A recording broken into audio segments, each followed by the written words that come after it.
குறிகட்டுவான் சுற்றுவட்டத்தில் நைனை அம்மன் சிலை, ஏனைய மதங்களும் வேண்டுமென என்பிபி வலியுறுத்து. சபை அமர்வில் பெரும் குழப்பம்.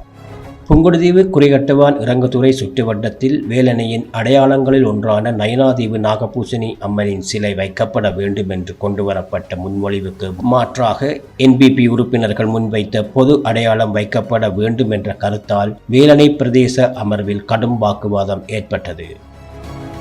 வேலணை பிரதேச சபையின் மாதாந்த அமர்வு தவிசாளர் சிவலிங்கம் அசோக்குமார் தலைமையில் நடைபெற்றது.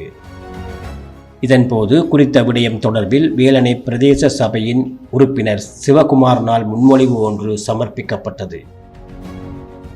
இதையடுத்து குறித்த விடயம் தொடர்பில் உறுப்பினர்கள் தமது கருத்துக்களை சபையில் முன்வைத்து உரையாற்றும் போது, மீள் கட்டுமானம் செய்யப்பட்டுள்ள புங்குடுதீவு குறிகட்டுவான் இறங்குதுறையை அண்மித்த சுற்றுவட்டத்தில் தீவகத்தின் அடையாளமான அன்னை நயினாதீவு ஸ்ரீ நாகபூசணி அம்மன் சிலை வைக்கப்பட வேண்டும் என்பதே அனைவரின் நிலைப்பாடாக இருந்தது.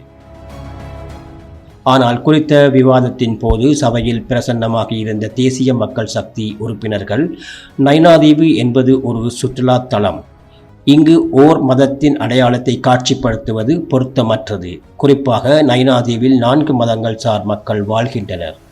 எனவே அங்கு 4 மதங்களின் அடையாளங்கள் அல்லது பொதுவான தீவகத்தின் அடையாளம் ஒன்று வைப்பதே நல்லது என்று வலியுறுத்தினர். இதையடுத்து சபையில் தேசிய மக்கள் சக்தி உறுப்பினர்களுக்கும் ஏனைய கட்சி சார் உறுப்பினர்களுக்கும் இடையே கடும் வாக்குவாதம் ஏற்பட்டது. ஆனாலும் சபையின் பெரும்பான்மை உறுப்பினர்கள் நாகபூசணி அம்மன் சிலையே வைக்கப்பட வேண்டும் என்ற நிலைப்பாட்டால் அது தீர்மானமாக வேலணை பிரதேச சபையில் நிறைவேற்றப்பட்டது. இதையடுத்து விரைவில் அதற்கான ஏற்பாடுகள் நடைபெறும் என தவிசாளர் அசோக்குமார் தெரிவித்திருந்தமை குறிப்பிடத்தக்கது.